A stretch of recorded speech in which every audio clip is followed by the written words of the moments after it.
How you doing? I'm doing all right. Tell me about your day. Well, it's been a good day. Our dishwasher broke yesterday, and so we needed a new dishwasher.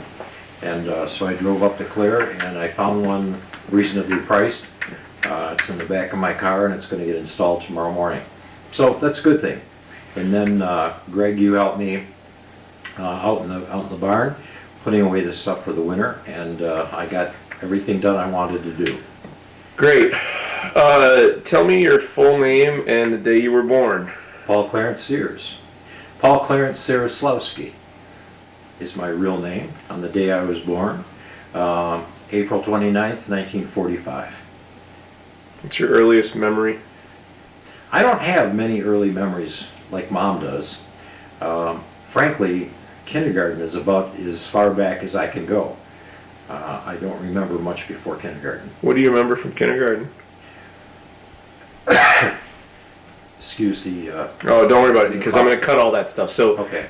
Try and put my questions in your answer. Yeah. So what do I remember about kindergarten? The main thing I remember was that we did a circus, and all the parents came to the circus. And I was the, what do you call it, the master of ceremonies? Ringmaster. The ringmaster, yeah.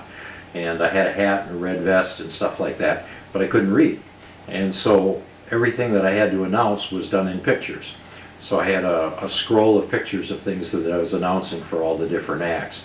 So that's one of my very first recollections, actually, as a kid. Tell me about where you're from. Where am I from?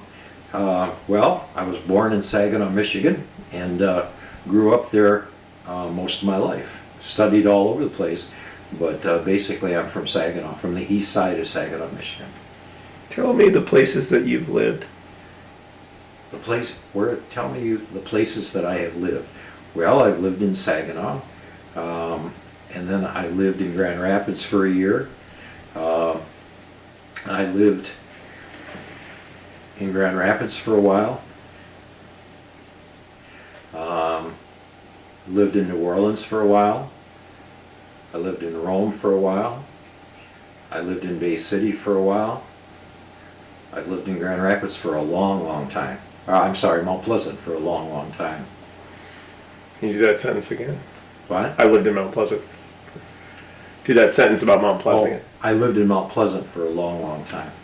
Of those places that you've lived, what's been some of your favorite places?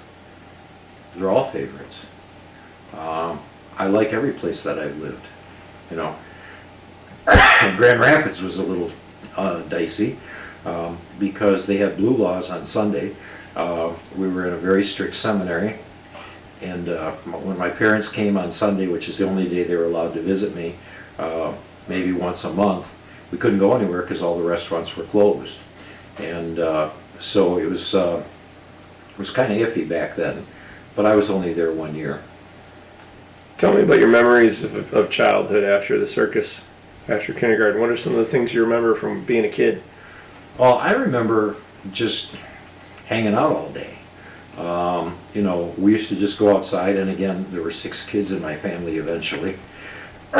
And so my mother was very happy if she didn't see me all day. And so I remember the first place we lived, which would be around kindergarten time, used to play with the neighborhood kids, and there was this one lady around the corner. We used to spend a lot of time at her house. I would have been probably kindergarten, right in that age. And then once I was in first grade, we moved to Sheridan Street behind St. Mary's Cathedral, and had a group of friends, and we used to play baseball. We used to shoot BB guns. We rode bikes an awful lot. So I really remember that a lot. We played a heck of a lot of baseball and stuff at the old Saginaw Board of Education at the time. And then one of the other things that I remember a lot is that somewhere around 6th grade, I became an altar boy. And to be an altar boy back then, you had to memorize all of the Latin prayers. And I was pretty good at that. And So, and I was a pretty good altar boy. So eventually I became the only altar boy for the bishop, Bishop Stephen Woznicki, at his mansion on by Hoyt Park on the Saginaw River. And so he had a chapel on the 3rd floor, and he would say Mass every morning. I can't remember what time, whether it was 7 o'clock, 7:30, just around dawn. And so I would ride my bike probably 15, 20 blocks, and I had some shortcuts over the railroad tracks and through the woods, and get there and serve Mass for the bishop. And like I say, I did that for quite a while, probably 7th and 8th grade. And then his secretary was James Hickey. And James Hickey eventually became my pastor, and then he became the rector of St. Paul Seminary. Then he became the rector of the seminary in Rome. Then he became the Cardinal of Washington, D.C. So I've known him for a long time and had a really great relationship with him. Tell me about your memories with your brothers and sisters growing up. My memories of my brothers and sisters are a whole bunch. Again, we used to play together, but very honestly, as the oldest one, I teased my sisters an awful lot. I was a bit of a terror in that regard, and I think my mom and dad were happy to get me out of the house and into the seminary. And then my brothers were the 2 youngest, so I was out of the house most of the time when they were growing up, and especially with my brother Peter. He's 17 years younger than I am, so I was in the seminary and really didn't interact with him very much as he was growing up. Probably the main memories I have are the trips that we took, where my mom and dad would pile us all into the car, and we'd go on some trips. And my dad, it was really important for him to show us the world. So we went to New York. I remember more going to Chicago. We went to Montreal and Quebec one time. And then when I was going to New Orleans, he packed up the whole family and drove me down to New Orleans. So, you know, we got to spend a lot of time together, packed in the back of a car with all the kids. Tell me about the decision to go to the seminary. How did that come about? You leaving at what age? Well, back then, the concept of going to the seminary was after the 8th grade, starting in high school, 9th grade. And so it was 4 years of high school, 4 years of college, and 4 years of theology, 12 years all told. And Need some water. You okay? so the thing is that I can't say that there was a real decision to enter the seminary. I was on a conveyor belt. That's kind of because I was... Hold on a second. She's eating water.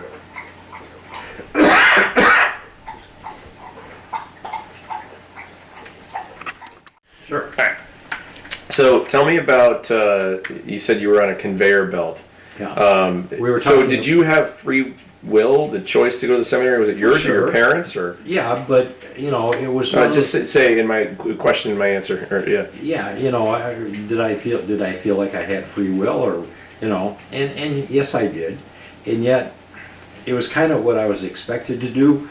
I felt I was on, and it was just a natural thing. There was no light switch decision to go or not to go or anything like that. It was just what I did next in life. And, you know, and I got accepted. Again, because of the, you know, the economics of the times, with 6 kids in the family, the seminary was a scholarship. And, you know, it was a freebie as far as total education and room and board. And so to get the oldest one out of the house and get a good education, I think that was also part of the decision too.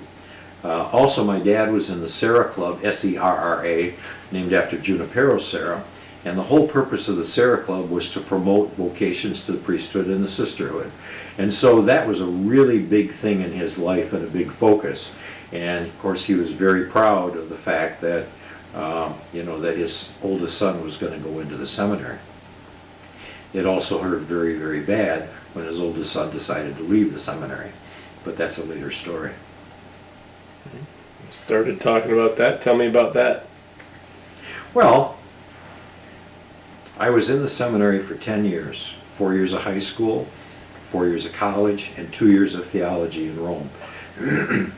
At the end of that second year of the 4 years, there are, 6 to 8 different ceremonial steps to the priesthood.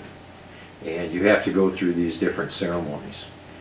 And in the early days when I first started this whole thing, the concept was, okay, you've been in this thing for 10 years, it's time for your class to take the first ceremony, which is called tonsure. Mm-hmm. And tonsure is like the monks had where they, excuse me. Pause 1 second.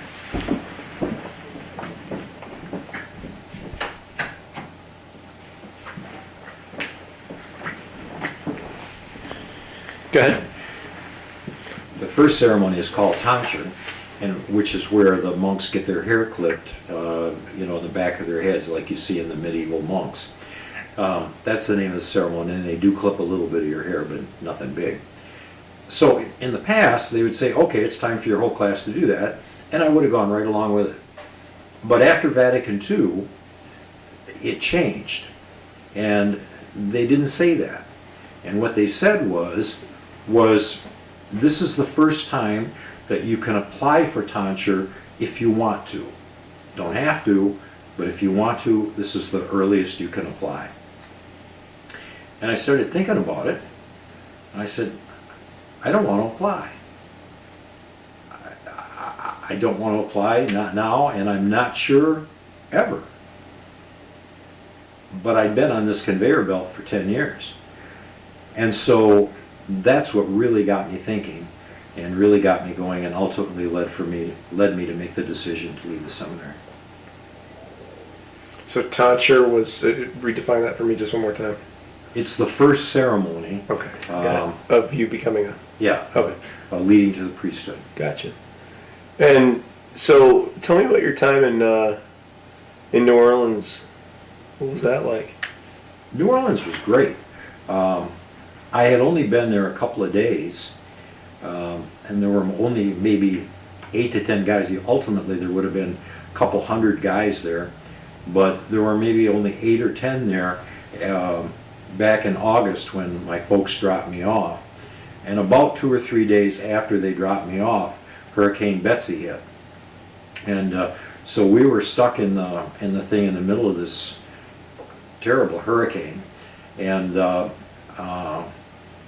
so we, the slate roof pieces came off and sliced into the ground. It would have killed you if a piece would have hit you if you were outdoors. But I stood in the eye of the hurricane, and the eye went right over us. And then there was a lot of flooding in the poor sections of town, and snakes and alligators and everything were coming out in the flooded water. People left. There were dead bodies floating. They couldn't handle them, and they used to just lash them to the telephone poles till they could get to them. There was no power for a while. So we volunteered to help at the shelters for mainly the African Americans that were from these poor areas that got flooded out. And so I was in charge at night, all night long. I had 2 MPs with bayonets that I was in charge of, and there were maybe 100, 150 people in cots in these long warehouses at the county fairgrounds. One of those nights, a baby started crying about 1 o'clock. It was a 1-year-old baby. Started crying and was waking everybody up. And the mother could not get the kid to sleep. So the next warehouse, frankly, was empty. So I took the baby and I went in the next warehouse trying to get the kid to sleep. And I did, several times. and I'd lay him down on a cot. As soon as I laid him on the cot, he'd wake up again and start crying. The only way I could keep him quiet was to lay on the cot with the kid on my chest. So I put my knees up against the back of the cot and laid back just from my knees up with this black kid on there. You got to remember that this is 1965, in the middle of the race riots and everything else going on in the country. And here I am, a northern boy, and with this black kid in the middle of this hurricane. So a photographer came and took a picture of me with that baby, and it made it into our college newspaper. And so everybody, all the kids in my class, all the guys in my class, thought it was so nuts that this idiot northern kid would take care of a black baby like that, that they voted me the president of the class for the next 2 years. So I was... So it was a good thing crazy. Oh yeah, good thing crazy. And so I became the president of the college class in my junior and senior year down there. How was that? It was fine, but again, there was a lot of turmoil between the conservative professors and and the world was changing after Vatican II and during Vatican II.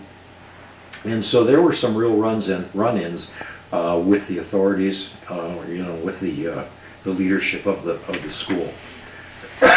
Tell me the name of the school you went to in New Orleans. Notre Dame Seminary in New Orleans. And you were there from Okay. what year?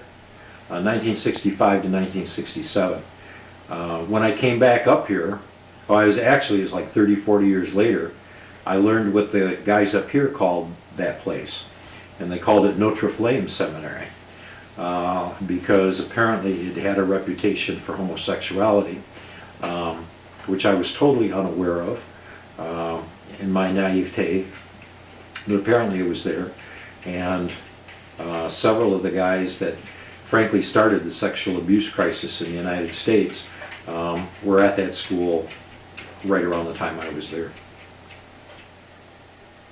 How do you contend with all that controversy, given that you were in the seminary and around that? What are your thoughts on all of that? I knew nothing about it.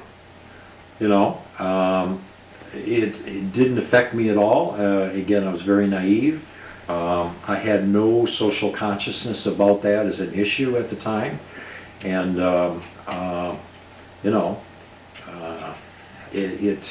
it went literally right over my head. Now, when I was in Rome, Libby! When I was in Rome, I also had because I traveled and got sent from school to school like this, I had the feeling that my goal to be a good seminarian at the time was to be friends with the guys. Libby! Sorry. Libby, stop it! Get out of there! Dang it! What's he doing? Trying to get at something. Your goal at seminary, sorry, ready? And Yeah. So we were talking about my idea of how to be a good seminarian. And my idea was that I was friends with the guys next door. And again, very naive at that time. And the concept of trying to make a quote-unquote good friend from somebody in the next floor, in the next hallway, was a foreign concept to me. I felt that I was supposed to be friends to the people next door to me.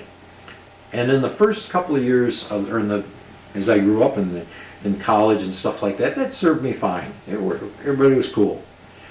But when I was in Rome, the guys next to me were not friendly, and they were not good friends.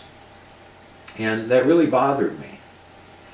And I found out later that most of them were from Boston, and it was really a clique of homosexuals that had no interest in me at all. But I didn't identify that as a sexual thing. I just thought they were a bunch of jerks. And and so again, is much later in life that I really realized what was going on. So you kind of set apart from the pack because you were straight Exactly. in the seminary? Yeah.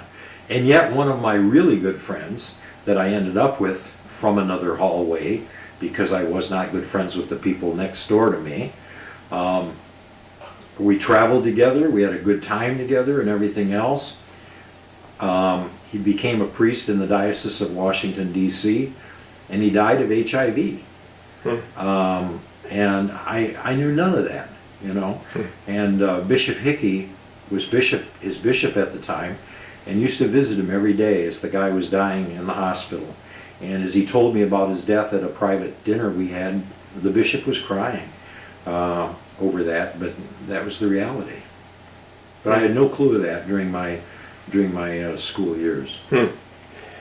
So, what was it like for you? I mean, when you were in the seminary, I mean, did you struggle with the fact that other people your age that you knew from outside the seminary, if you did know anybody outside the seminary, were dating and all of that? Or what was that like for you? Yeah. Well, you know, and again, the whole concept was you're going to be a celibate priest, so you don't want to do a bunch of dating and stuff like that.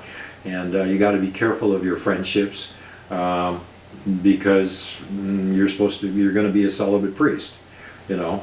But New Orleans is a party town. And we had some good parties at some of the guys' houses that lived in New Orleans, and there were some very pretty and very fun girls there, and we had a great time, you know. Does celibate priest mean once you become a priest or leading up to becoming a priest? A celibate priesthood, you ask what a celibate priest is, that means that you take a vow at the time of your ordination. Which you didn't yet get ordained. No, I was never ordained or anything like that. But that's the concept, you know. And so there are some guys who did date, you know, and then they decided that that wasn't for them, and they wanted to become a priest, and that was more important to them, you know.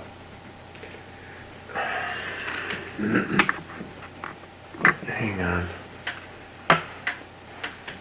It says charge the battery pack. Hang on. What the hell's going on here? Why do I not have power?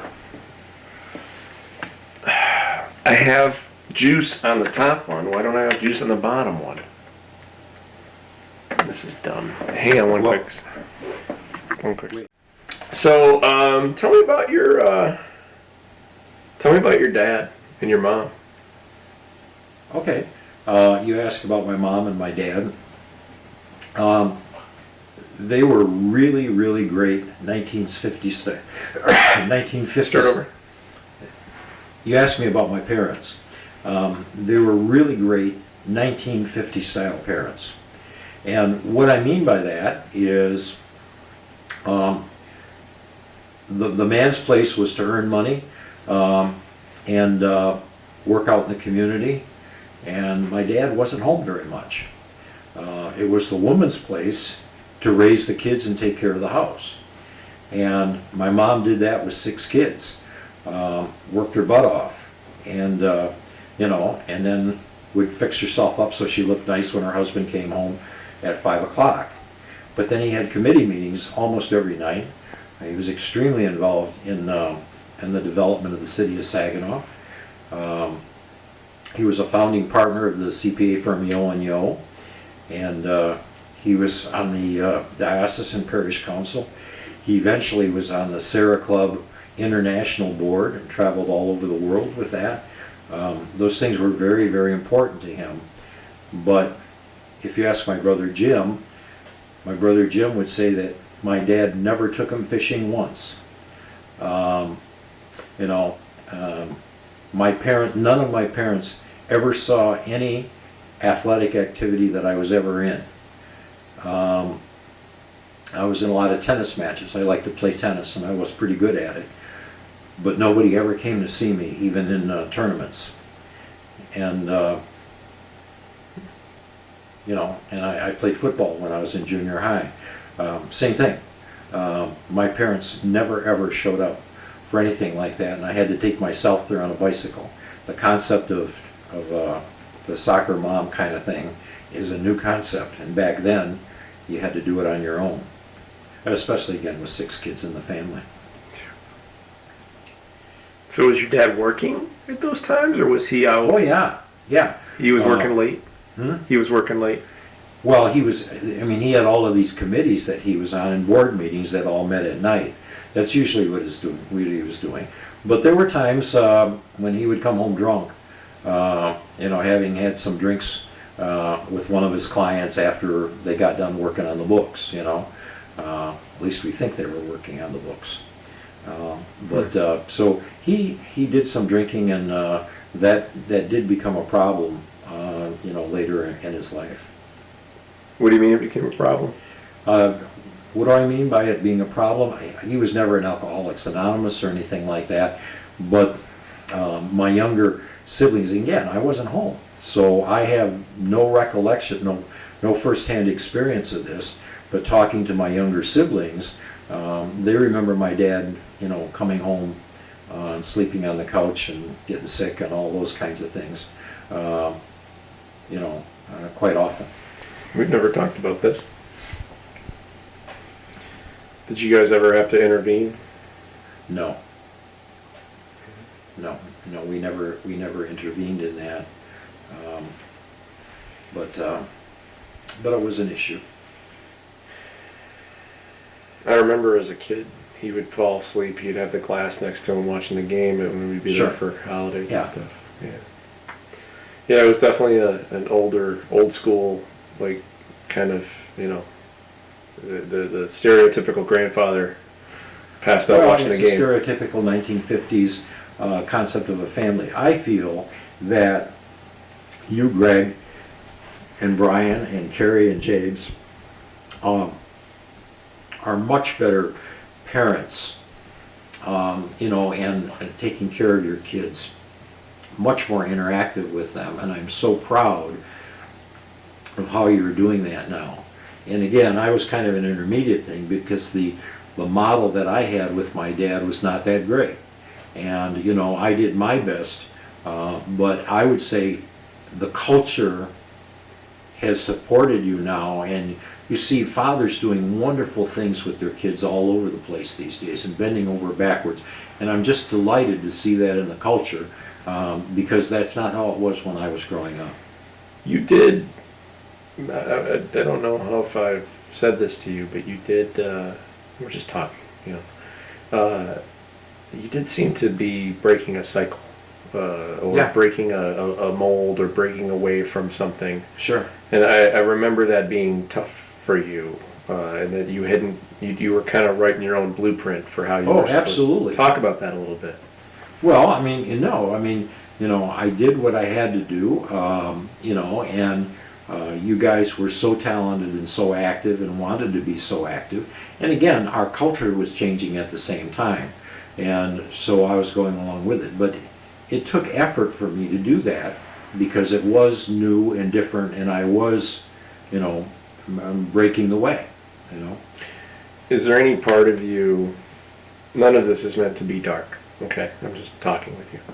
Is there a part of you that feels like you embraced any of the old school ways, and then a part of you that embraced some of the ways that the culture was changing? Did you resist anything that was changing? What are your thoughts on that as we were growing up? You asked me if I resisted anything that was changing. I don't think so, but as I look at how you are handling your kids, how Carrie and James are handling their child and things like that, and the interactions and time that you spend, with your children. I wish I had done that more with you guys, with my 3 kids. I wish I'd had more energy to do that stuff, I wish that the culture would have supported me more in that regard.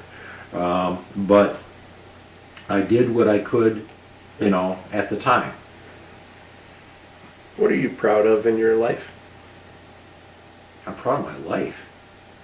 I'm proud of my whole life, What are I'm you proud proud of of? everything that I did. Tell me about some of the things you're proud of. Well, I'm proud that I was in the seminary. I'm proud I made a decision not to be a priest. But I got an incredible education, and it was all free. you know. I mean, it was a 10-year scholarship at various around the world, you know. So, tell me about how you met Mom. I was teaching high school religion classes, and I was talking about community service, and I was always looking for community service projects for my kids. So I went out to the state park and asked them whether we could clean trails, build a trail, something like that. I was teaching at All Saints High School in Bay City at the time, and I was the head of the religion department. And so one of the rangers was there, and according to Gloria, he went back and after he met me, and he said, "There's some do-gooder out there, you handle it." Oh, goody two-shoes. And so so goody two-shoes, I guess, and from the choir here. Anyway, so that's when I first met Gloria, and we talked and tried to set something up. And I went back to school, and I was pretty good friends with the secretary. And I said, "I just met the woman that I want to have my children."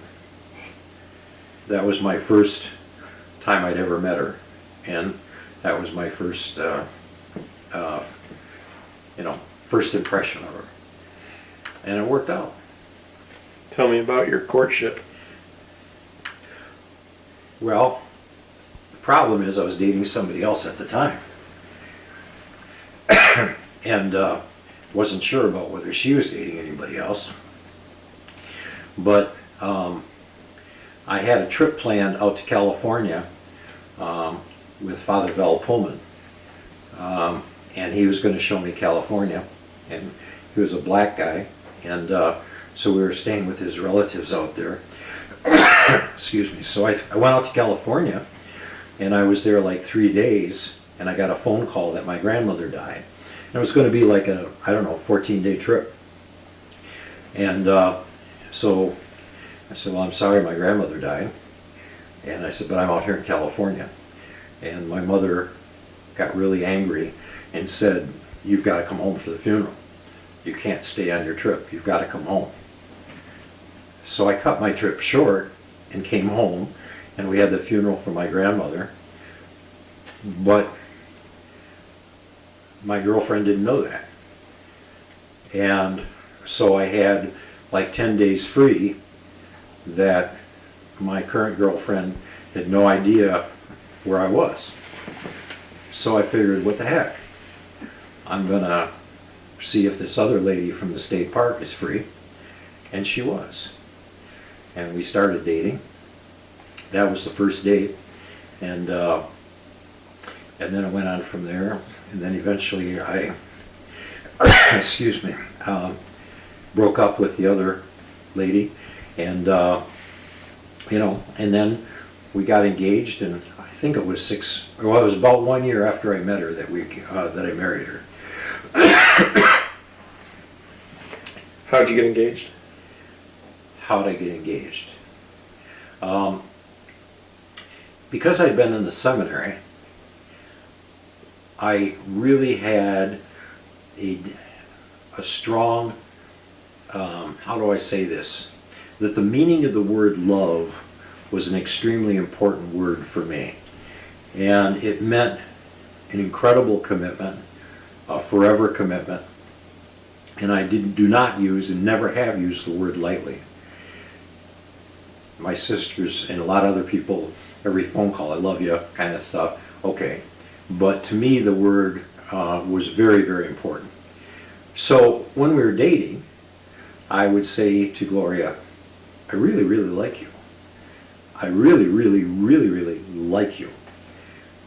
But I was having trouble getting to the word love, because to me that meant a full commitment. And I was really struggling with that. So that's when I had a boat at the time, a 16-foot Starcraft. I was out fishing in Saginaw Bay by myself, laying in the bottom of the boat with a perch rig over the side with 2 minnows, praying that I need to get over this hump, and I need to get from like to love. And I said, I shouldn't be asking for this, but I need a sign. And right at that time, I hadn't been catching any fish all day. 2 large perch got on my hook at the same time. And I hauled them in. It was a double rig, so, 2 hooks. I hauled in my fish, pulled up my rods, came into town and bought the ring that day. That was my sign. That's how I got engaged.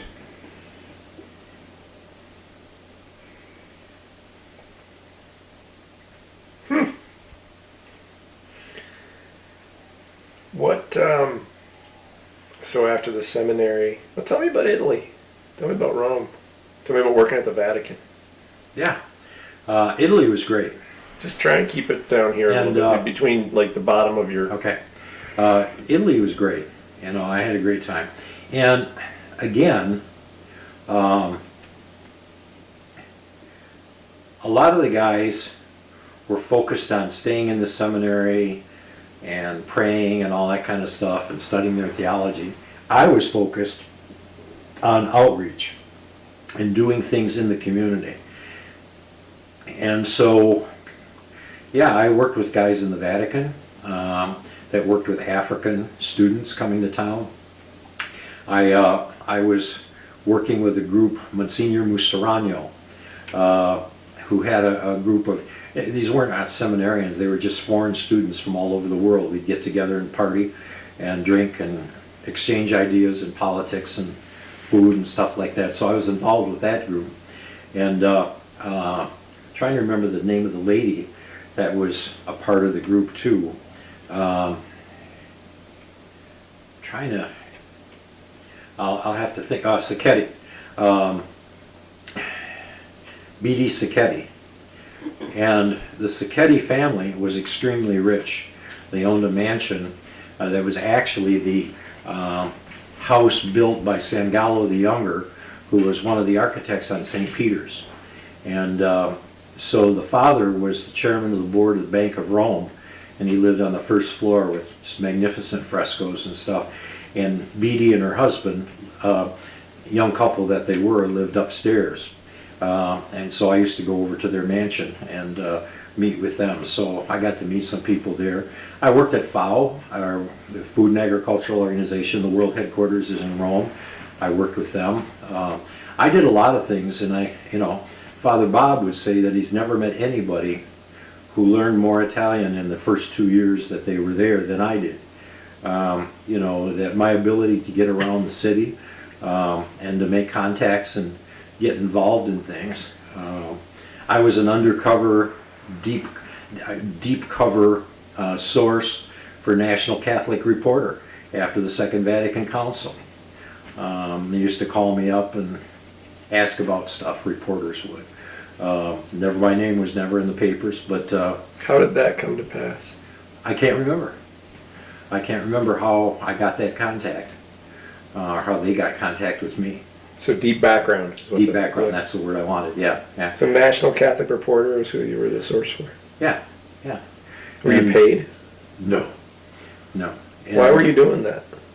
Because I was happy to give them good information that they needed to have their stories correct, and so, I got involved in a lot of outreaches around the city, which is, again, as I mentioned earlier, some of the guys next door to me in my dormitory, they had a totally different vision of what they should be doing there, and I wasn't home very much, and so they didn't like that, but part of the reason I wasn't home very much was because they didn't like me anyway.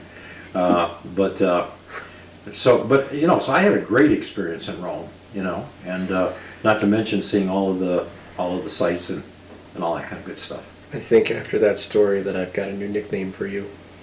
What? I think after that story I've got a new nickname for you. What's that? Deep Pope.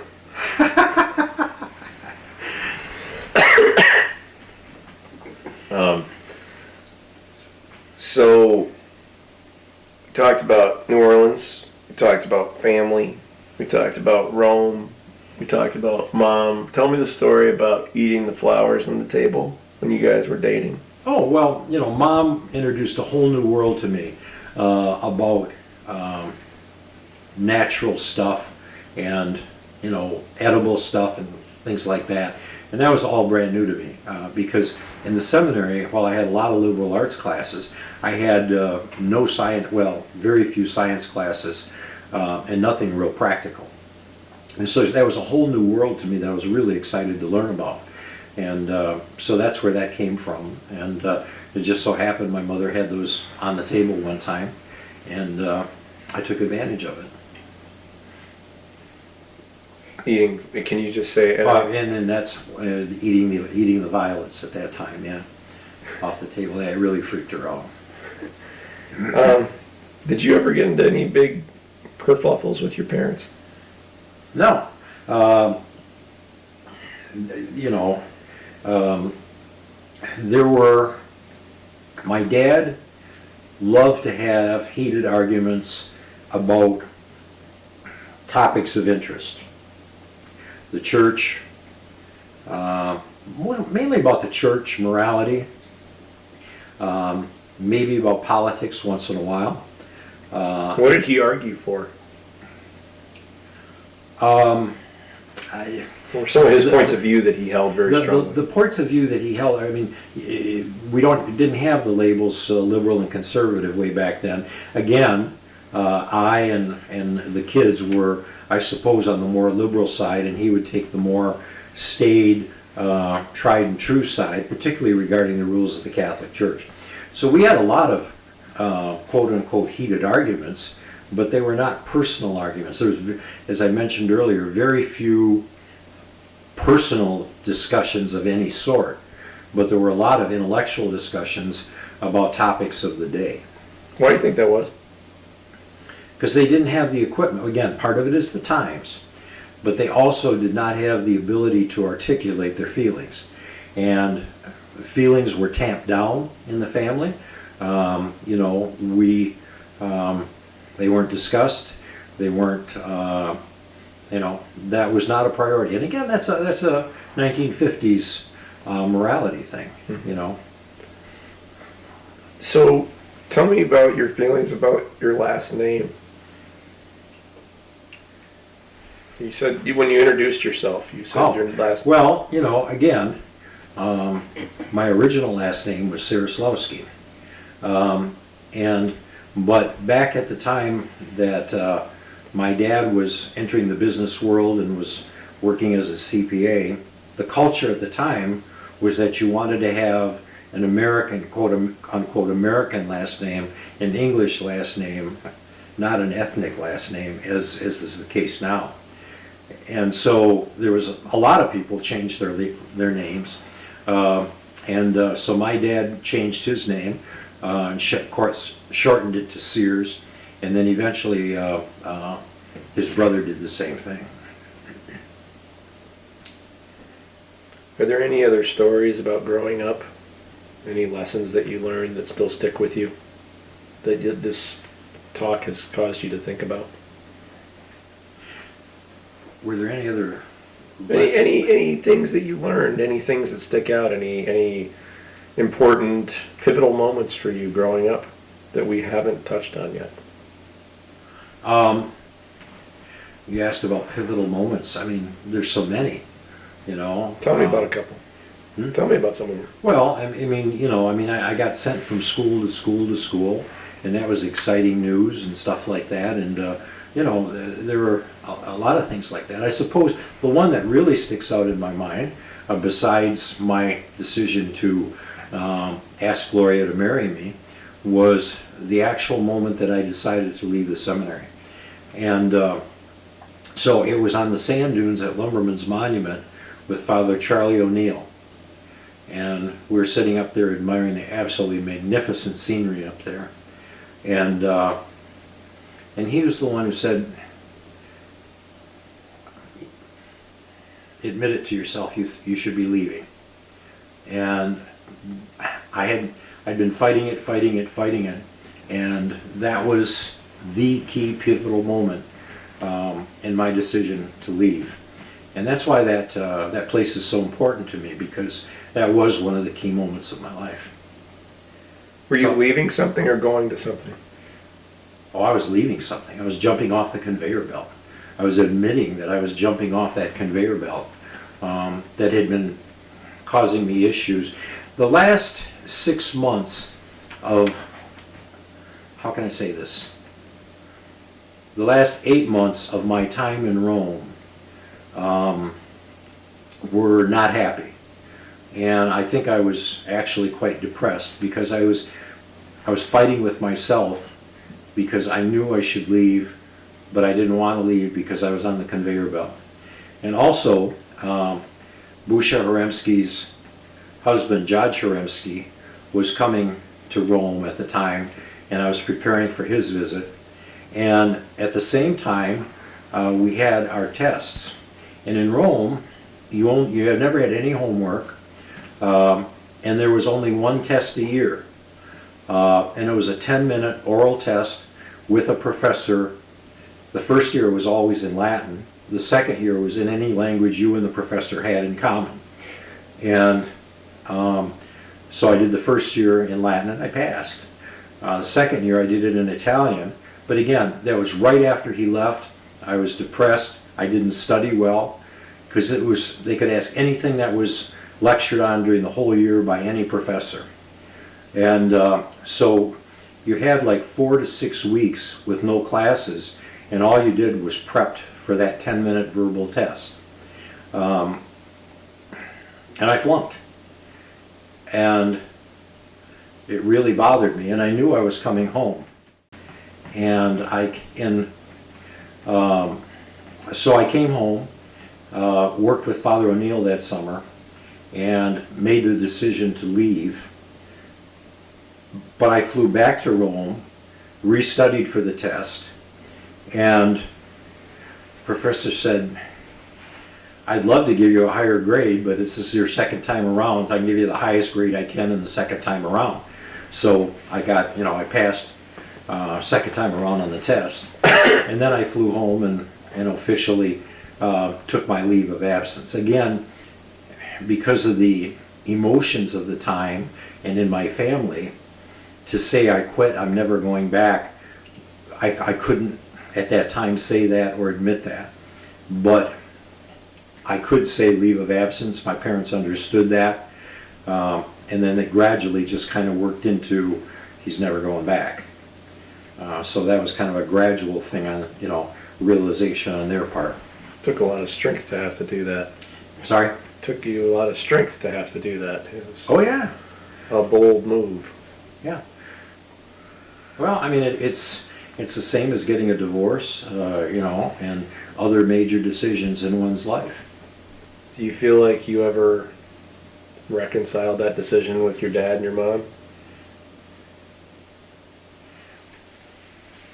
Or did you need To articulate it, you ask if I ever reconciled with my mom and my dad. about that? Yeah, it was to verbally articulate it and just say that's the end of it, we own it. No, that never happened. But over a period of time, it just became the reality as they realized it. But I don't think it was ever really articulated. I'm asking as your son because I'm curious, not because I'm trying to psychoanalyze you, okay? Yeah. Do you feel bad about leaving the seminary now? No. Do you feel good about it? I mean, I had an absolutely incredible education. I got to travel. I studied with some top professors. I got to see parts of the world I never would have seen before. I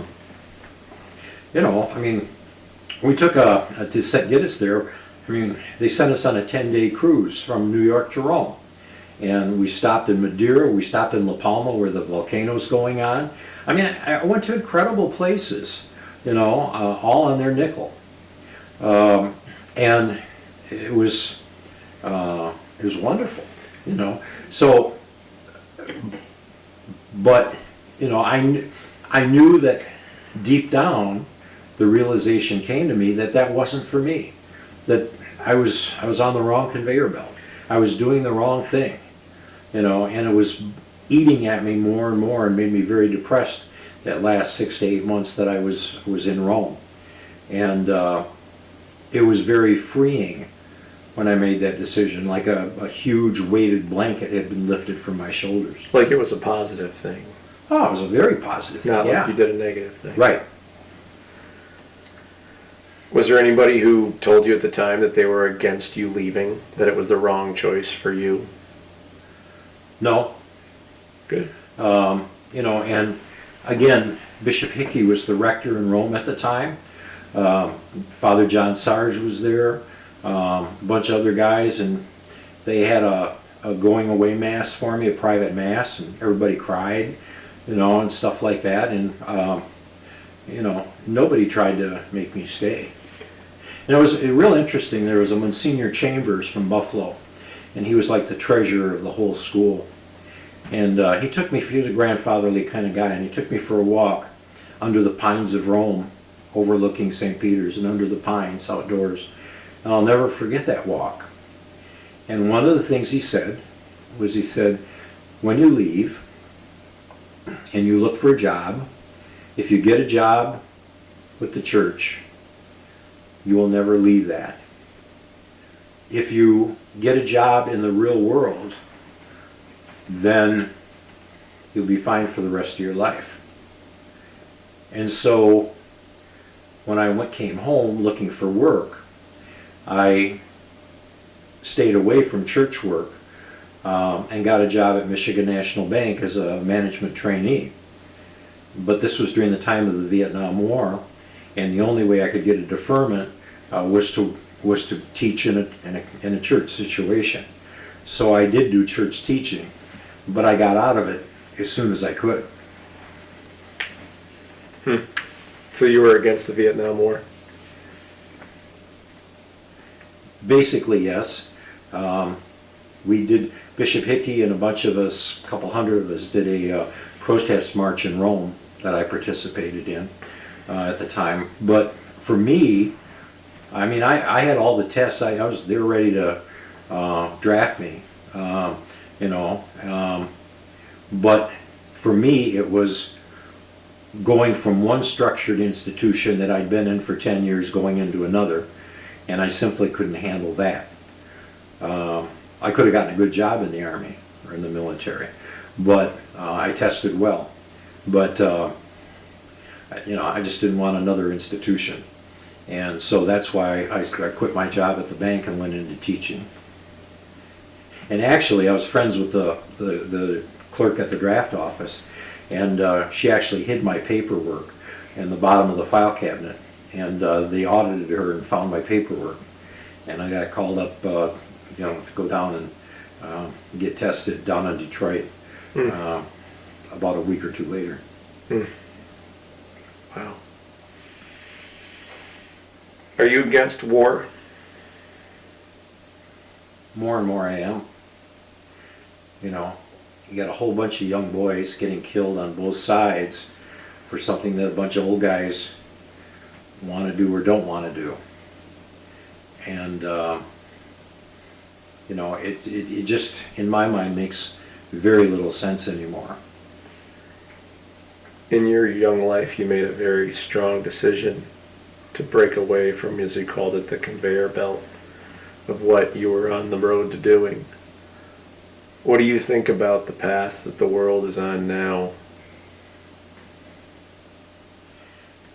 Well, I don't think there's a single path that the world's on now.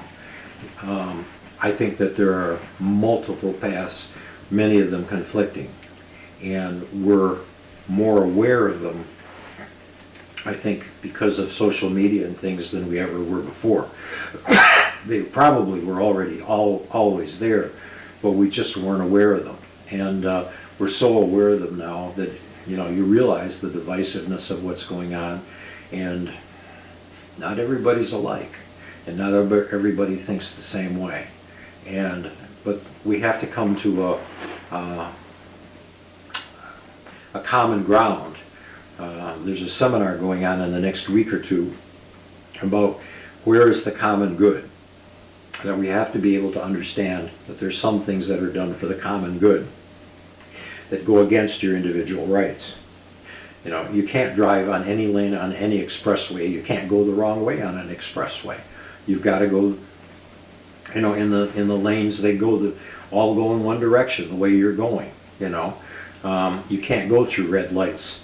You know, there are certain things in our society that we take for granted, that you're not giving up your rights. You know, we're putting some parameters around things so that we can all have a better life for the common good. Are you speaking about something specifically? No, I'm talking about politics in general. I'm talking about the vaccines. You know, I'm talking about all kinds of things we need to do for the common good. Universal health care. You know, there's a lot of things we need to do for the common good that we can't seem to talk ourselves into.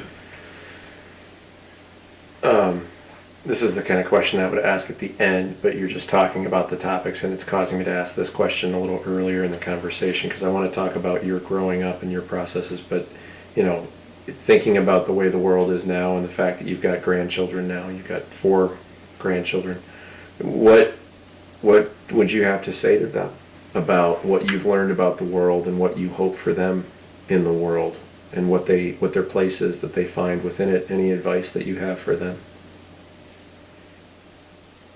That's a really difficult thing, and I've struggled with that because, you know, what I see happening is not necessarily what's going to happen when they're adults and when they're teenagers.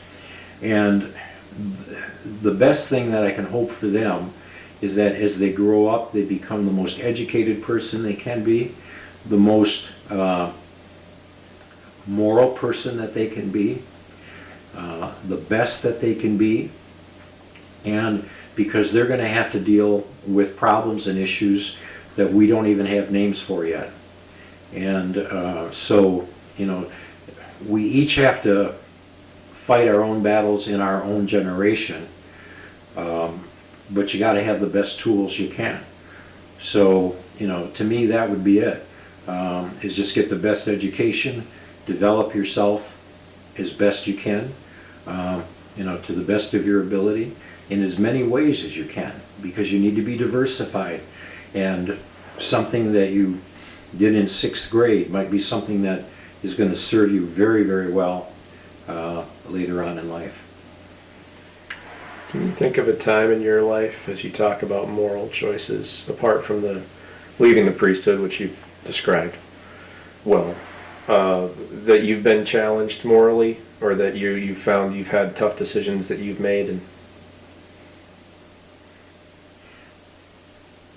most of those challenges, as you ask about them, were really, again, in New Orleans and in Rome, when I met wonderful people of the opposite sex and had to fight myself to follow up on those relationships.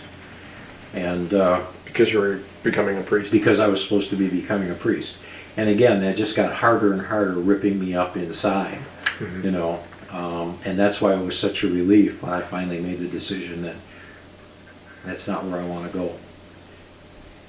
You still seem to be very connected to the church, and you're a very spiritual person. I'd like to think I am. I would say that you know, that a lot of that in my mind has blossomed maybe in the last 10 years or so. I stayed away for a while, but I've become interested in theology, and what I realized is that even though I never became a priest, because of my training, I have a lot of knowledge that the lay people that are quote-unquote teaching others don't have, and that I've got an awful lot to offer, you know, with the knowledge that I have. And so I've been trying to put that back into play as a way to, you know, again, I've said several times, I got an awful lot of free education, you know, and that kind of stuff, for which I'm very grateful. But I often wondered whether I should write them a check for $1 million, you know what I'm saying, for the diocese to pay back You know, and some places now require that sort of thing. If you leave, we'll pay for you, but if you leave, you owe us a lot of money. Do you feel indebted to the institution of the church? Yes. But I've always felt in my life that my checkbook is pretty slim, and I have to take care of my wife, my family, and my kids and myself. And my ability to write that check isn't there. But what I've done over the years in fundraising for the Catholic Diocese, when I worked at the bank as trust officer and as a financial advisor, I'm responsible for at least $1 million in donations to the Catholic Diocese of Saginaw, you know, that I was intimately involved in and in some cases started. And so I feel very comfortable that I've paid them back. I was going to say, give yourself some credit there, you know. It seems like your credit's pretty good. Yeah, yeah. You've also been a volunteer and done a lot of work with Rotary and with hockey. Tell me about some of your passion for volunteering. What matters to you? Well, I think you're asking me about my passion for volunteering. I don't think I have a passion for volunteering. I have a passion for doing what needs to be done when it's not being done by anybody else. And I'll throw mud at the side of the barn and see if it sticks. I've done that all my life at the bank. They don't like me for it, but I would always come up with new ideas and things that I thought were pretty good. Sometimes they listened to me, most of the time they didn't. But for example, so I started in the 1980s. I was very active with the Michigan Bankers Association out of Lansing, the statewide banking association. And I started the first environmental liability committee in the United States for bankers, teaching them about how to avoid liability in major cleanup situations. I gave a couple of national talks on that, one in Denver, and I was in Denver when Cy Tope's dad was killed. I was taking a shower, I'll never forget that. And I had the TV on loud, I was listening to the news, and heard that there was a plane crash in Ottawa, Canada, you know, of a collector plane. And I said, that's the kind Harry Tope has. And I'll never forget where I was at that moment. And that's when I was giving one of those speeches. So I started that the first one in the United States. Came back here, and and Brian and you wanted to play hockey, and there was no hockey association. And so Mom and I and Bob Weisenberger and Bill Cron started the first hockey association, and I became the president. And it's still in existence today. I'm very proud of that. That's what, 30, 40 years that's been going. It was not a flash in the pan. We did, you know, we did really, really well. I was the second trust officer at Isabella Bank.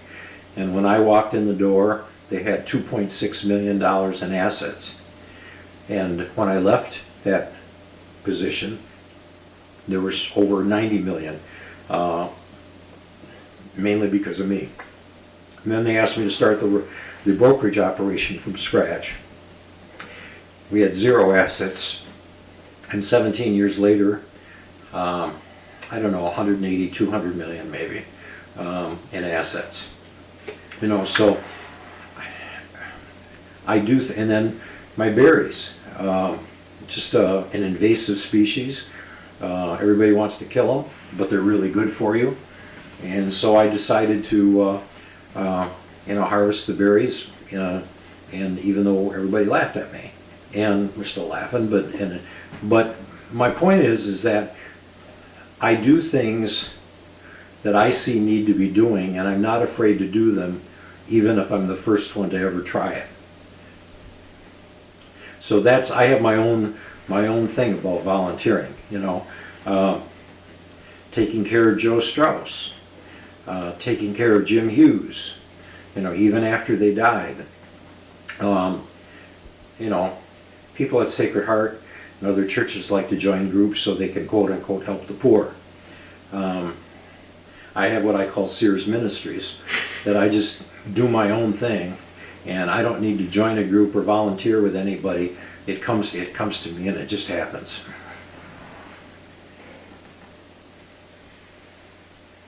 You mentioned that the bank made a great deal of advancement in terms of the amount of investment, and that it was because of you. What do you think about why that happened? What did you do?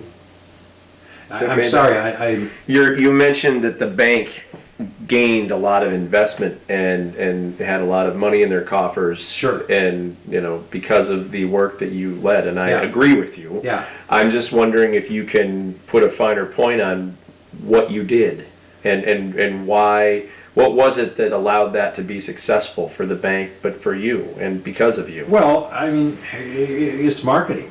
It's being involved in the community. It's having expertise in what you're doing. It's talking to the lawyers that write the trusts. It's giving talks. I used to give a lot of seminars on estate planning and things like that, and investing. And the word spreads. But I would also say, if I'm president of the bank, and I'm not, that I am extremely good at getting new assets and building those assets. Why? Hang on. I am not very good at making a whole bunch of money on it. And so one of the reasons that the assets came there was because my fees were always very reasonable. But bank administration was always beating on me that I should be making more money on the assets that I found. And I found that extremely difficult to do. So for example, when I left the trust department after 15 years or so and fought to keep the fees low, and somebody else took over, one of the first things they did was raised all the fees. And so the bank loved them, but it was the assets that I found that formed the base for that. But again, that's one of my weaknesses, is that I do it, I'm good at accruing it, but not necessarily making top dollar on it, because that's not my goal. What's your goal? Again, in those marketing situations, was to build my asset base,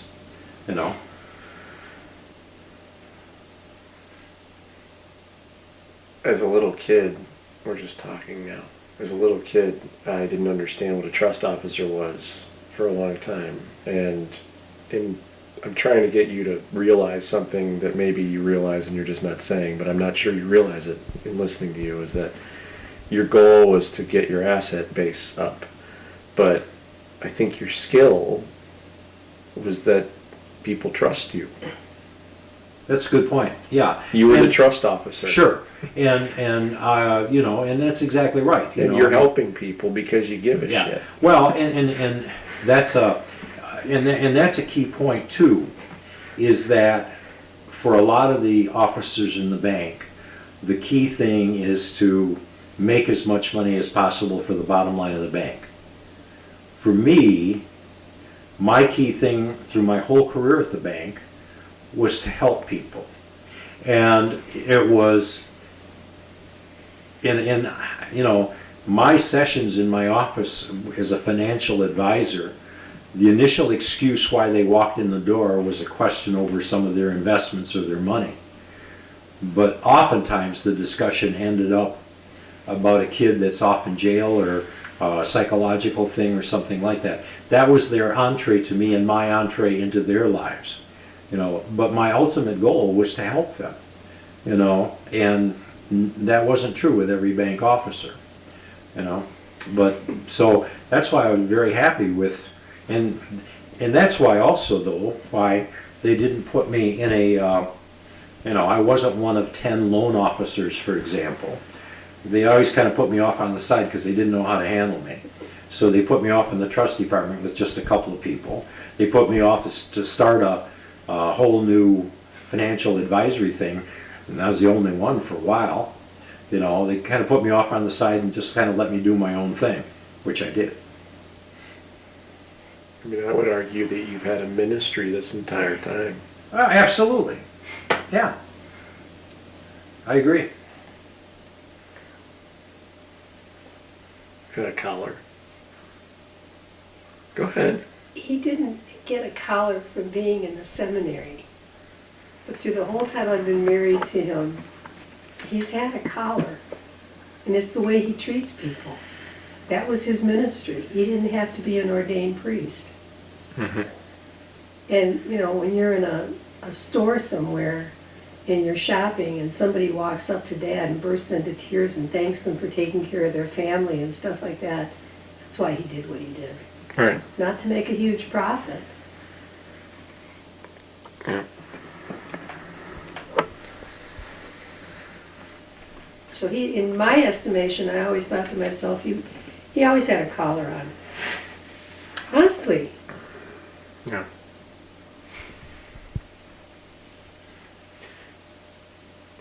What's it like being a dad? It's great. What I like about being a dad right now is the feedback that I get from my kids.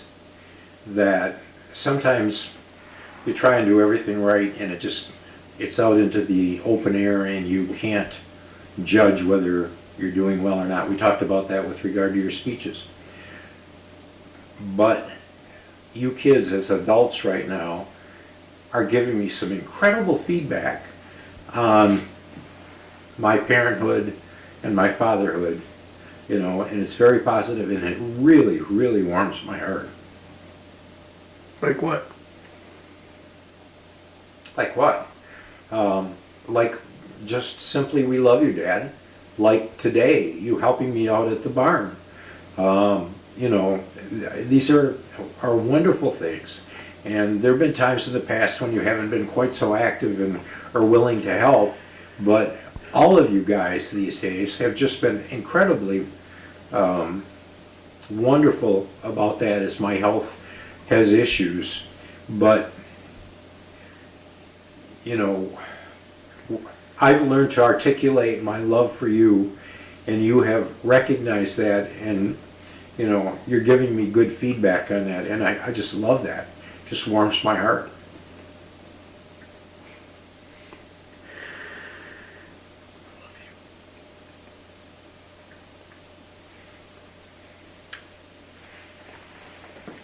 What's the funniest thing that's happened in your life? You're asking me about the funniest thing that's happened in my life. I don't know. I mean, a lot of crazy things have happened, but nothing really stands out as the funniest. I can't think of anything right now. I heard you and Mom, she was telling me a story about how you guys pranked Aunt Joanne. How we what? Did you ever prank Aunt Joanne? Chuck Anthony. With Chuck Anthony? Oh, yeah, that was pretty cool. Tell me about that. I'm trying to remember how that started. Somehow the Detroit Free Press ran a story about, I don't know if it was Frank Sinatra It was a Miss America pageant. or the Miss America pageant. And that Bert, what's his name, was Oh. retiring. What was his name? I don't know. Backrack. No, No, not Bert Watson. I Bert. don't know what it was. Anyway, he was the MC for many years, and so they were interviewing people in Detroit about the Miss America contest, and they interviewed Aunt Joanne. And what did she say? She said she'd like to be kissed by an older man or something No, like that. she said she always had respect for distinguished older men. You know, they were getting a younger MC, and she said that's not always the answer because there's always something about a distinguished older man that she just found very appealing. So we made up a distinguished older man, and he had a wonderful name. What was the name? Warren Endicott III. Yeah. It was somebody I went to school with as a grade school. And so we had stationery made up and all kinds of stuff with this guy, and he started writing letters to Aunt Joanne They wanted to meet her for dinner. Yeah, and then we had somebody poised he was a real character, was the owner of the radio station, and he had a real quick mouth about him and everything. And Charlie. yeah, Charlie Anthony. And so we got him to call her and invite her to dinner or to lunch, and you know, and They also wrote her a letter. yeah, yeah. And so we played this out for quite a while, and then she finally figured it out. And then in retaliation, she ordered every free catalog that was possible, and we would get boxes and boxes of free catalogs for years, and we still get 1 million catalogs. And I think some of that is still because of what she did in our name that got out many, many years ago. Have you ever had a practical joke played on you apart from that scenario? Nothing like that, no, never. No, because she always went after me. Tell me the story, this is random, but tell me the story about saving the people out of the river when you guys were flooding the hockey rink. Well, there were, you know, we used to flood the outdoor hockey rink at Jameson Park, usually after midnight. And I had a Suburban at the time, and I had a 1,000-gallon tanker somebody donated to me. And so we would go to the city water department and fill up the 1,000-gallon tanker, haul it out to the rink, and then spray the rink at midnight and get it frozen. And then we would come home at 1 o'clock in the morning. And, and so there were at least 2 times when I would find somebody on Meridian Road down by the river in an accident. One time a man had driven into the guardrail and he was against the dashboard bleeding. And I was with you on that one. were you? Okay. Yeah, but there was the hockey stick time. That's what I'm asking about. Yeah, well then there was the time with Bill Cron and Ron Slazer. We were going to Bill Cron's house to sit in his sauna booth. And this young girl was standing in the middle of the road waving at us and asked for help. And there was a van upside down in the river on the south side of the river at Meridian Road. And she thought that there was somebody in the van yet, and she couldn't find her boyfriend. So we had no flashlights or anything, so we took our hockey sticks down to the edge of the river in the dark, fishing around, trying to see if we could feel a dead body.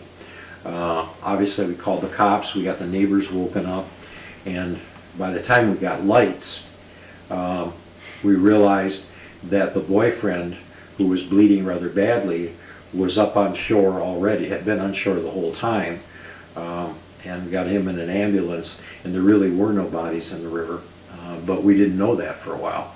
And so that was a really scary time, because it was in the dark, with just hockey sticks on the edge of the river. That's a great story. What are some of your most vivid memories? Anything that we haven't talked about, that what we've talked about maybe churned up?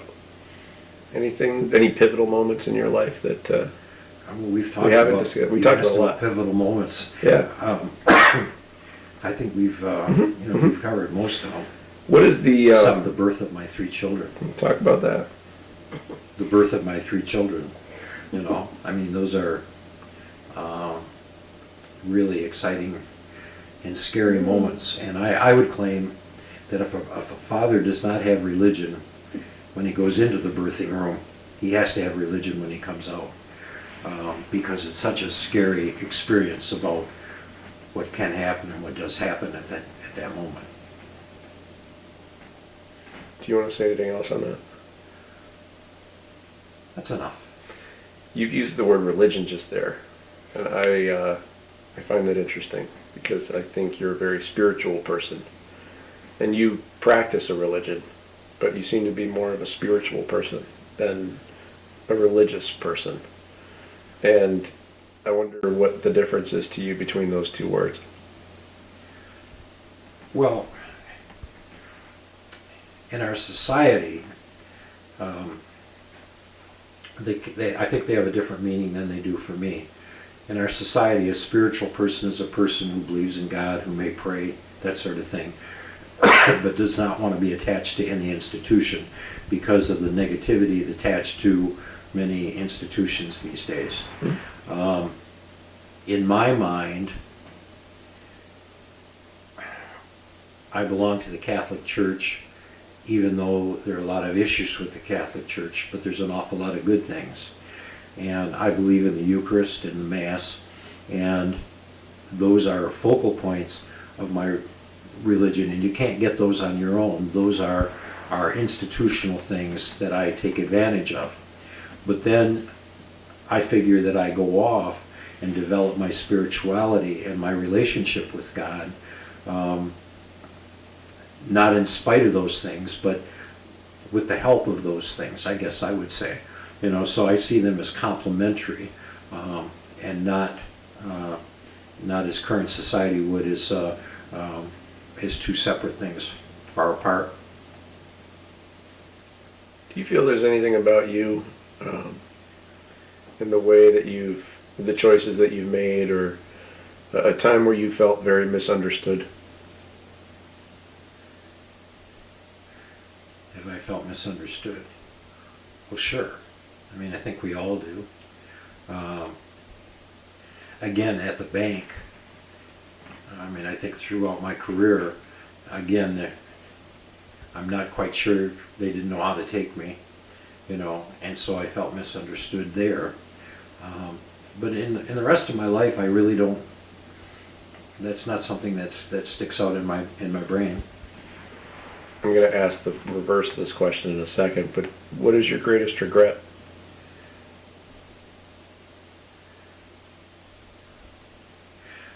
That's a difficult question about my greatest regret. Don't really have one. I mean, I suppose you could say I should have jumped off the conveyor belt sooner. But I did when I did, and I met a wonderful person, and I'm very, very happy with my life. What are you most proud of? My life. All of it. What's something that you have done that you're most proud of? Well, I mean, I've been married for 130 years to the same lady. I've raised 3 wonderful kids. Yeah. I'm extremely proud of that. I'm proud of what I've done with the little I've done developing my berry business. I'm proud of how I developed the trust department. I'm proud of how I developed the financial advisory thing. I'm proud of how the hockey association still continues. I'm proud of the land we own and the house that I have. I'm proud of it all. That's awesome. That's awesome. I've got like 5 minutes of file left. What question haven't I asked you that you'd wish I'd ask you?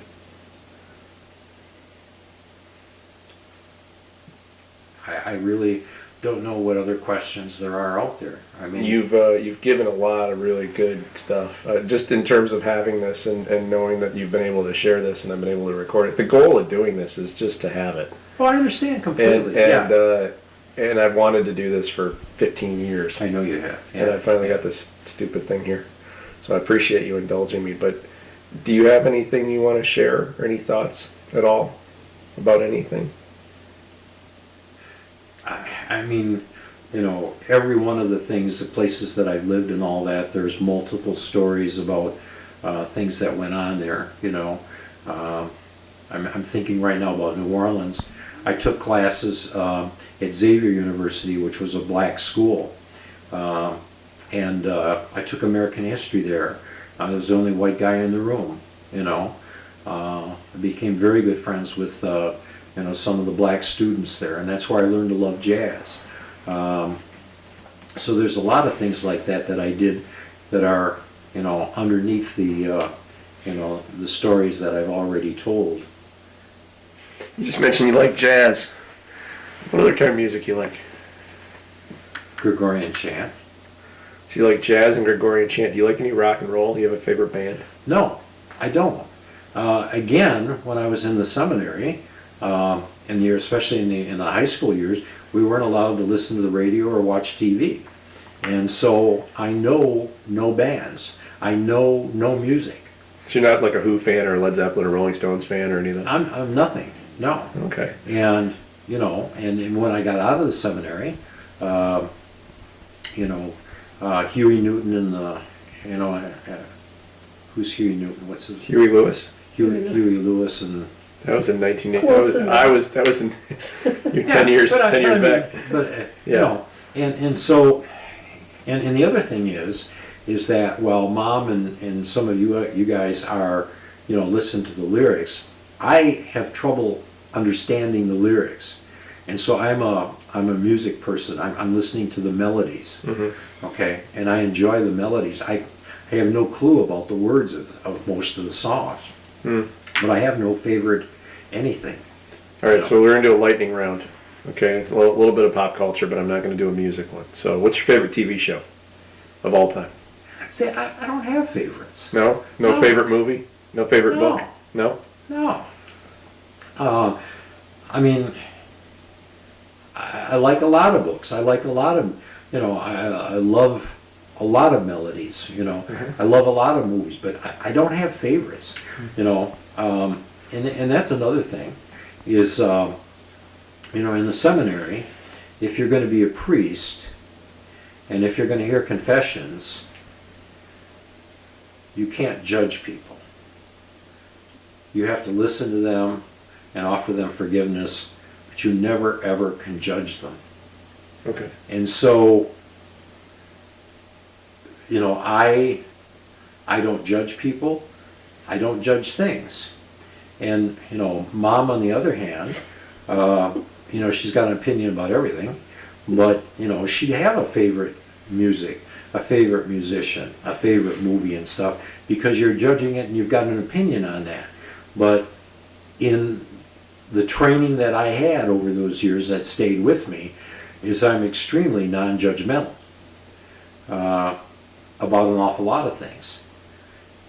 And frankly, that served me well. You know.